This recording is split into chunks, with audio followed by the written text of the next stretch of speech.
Hello and warm greetings to all of you. Today we are going to talk about something very, very important.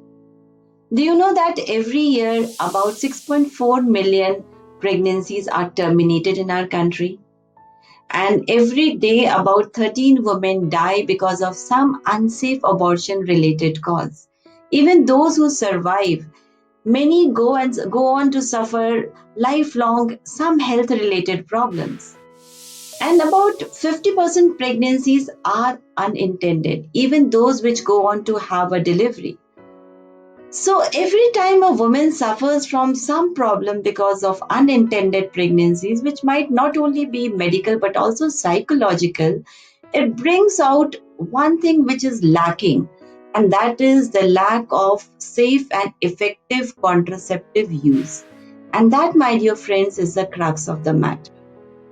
Another problem that has come up is that more and more young adults are indulging into premarital sex, but then the use of contraceptive is very low in this population. Now, this is the population which is very prone for sexually transmitted infections. So we need to tell them that they need to protect themselves not only against pregnancy but also against sexually transmitted infections. Today, I'm going to tell you what are the contraceptives that are available and how you can make a choice. It is ultimately your choice, and our work is to tell you which one shall work the best for you.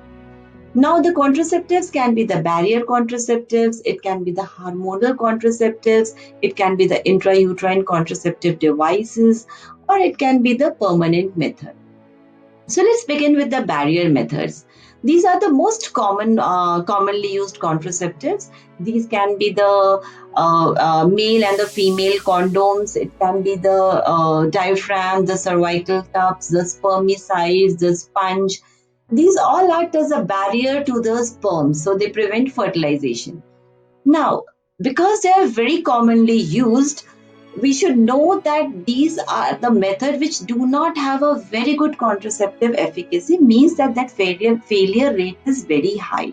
But then there is one advantage of using a barrier method, especially the condoms, and that is they prevent sexually transmitted infections.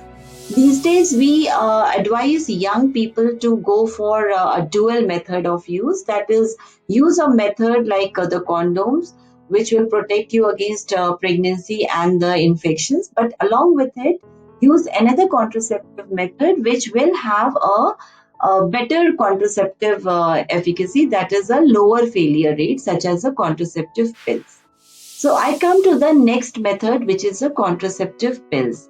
These are hormonal contraceptives. These are generally they come in a 21 or a 28 day package. Usually they contain estrogen and progesterone. They have very minimal side effects and they have been used traditionally for a long many period of years over the world.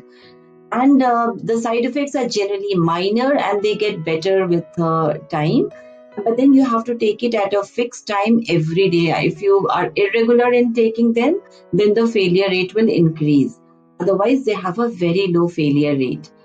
And they have some advantages also. They make the periods the painless, the amount of bleeding goes down, so it improves the anemia also, and it also makes the periods regular. Plus, it is sometimes used to correct the hormonal imbalance, especially in the PCOS patients or those who have a lot of acne or abnormal hair growth.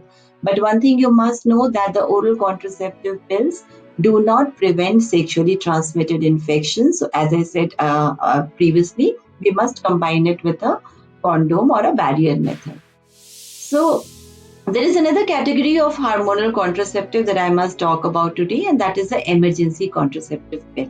Now, this is a very easily available, much advertised method, but then just because it is convenient, we should not use it to promote irresponsible behavior.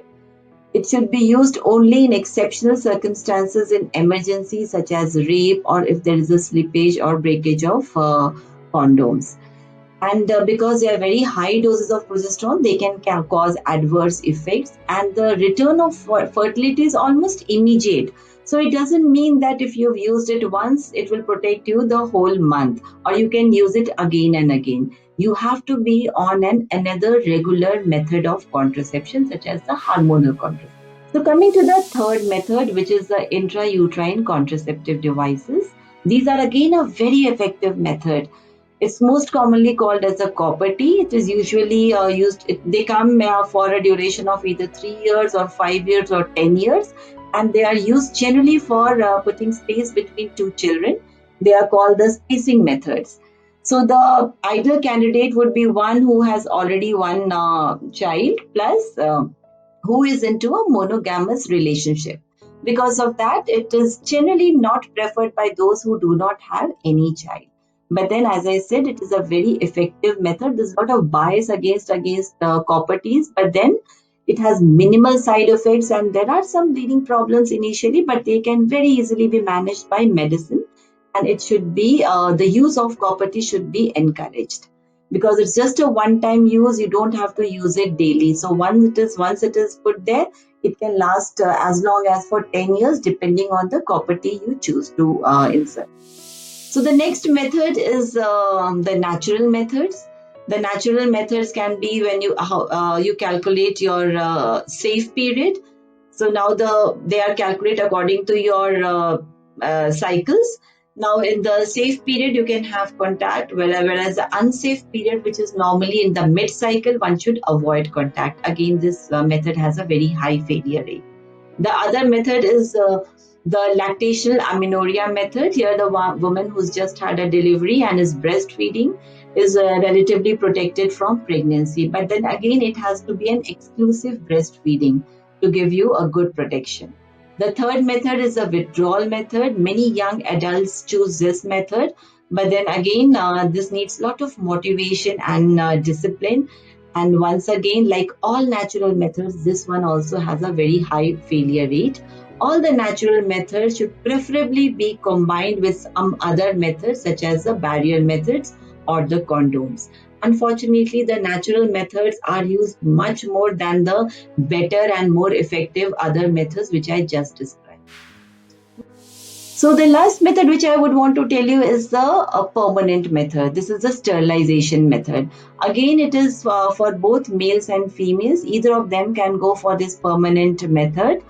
And obviously you must have completed your family, then only you should go for it, because the chances of reversal are very poor. Again, as I said, males and females, they both can do it, but then acceptance amongst men is poor because they generally believe that it causes weakness or it can cause impotency, which is all a myth. In males, it is much easier to do. It is almost painless and it can be done without any stitches and without any anesthesia. Whereas in females, it requires admission. There's a small cut in the abdomen through which the tubes are blocked. So, well, friends, that is about the contraceptives. But then, no amount of contraceptive, no amount of vaccine, no amount of medicine is going to make your behavior absolutely risk free. So, ultimately, what we all must follow is a responsible behavior. Not only we need to follow ourselves, we also are duty bound to inculcate responsible behavior in our children. So, well, there are some myths, there are some bias, there are some taboos around contraceptives. Together, we need to remove all these bias and taboos. We need to use our knowledge to break ignorance and, work together collectively to build a healthy and a responsible society. Thank you so much.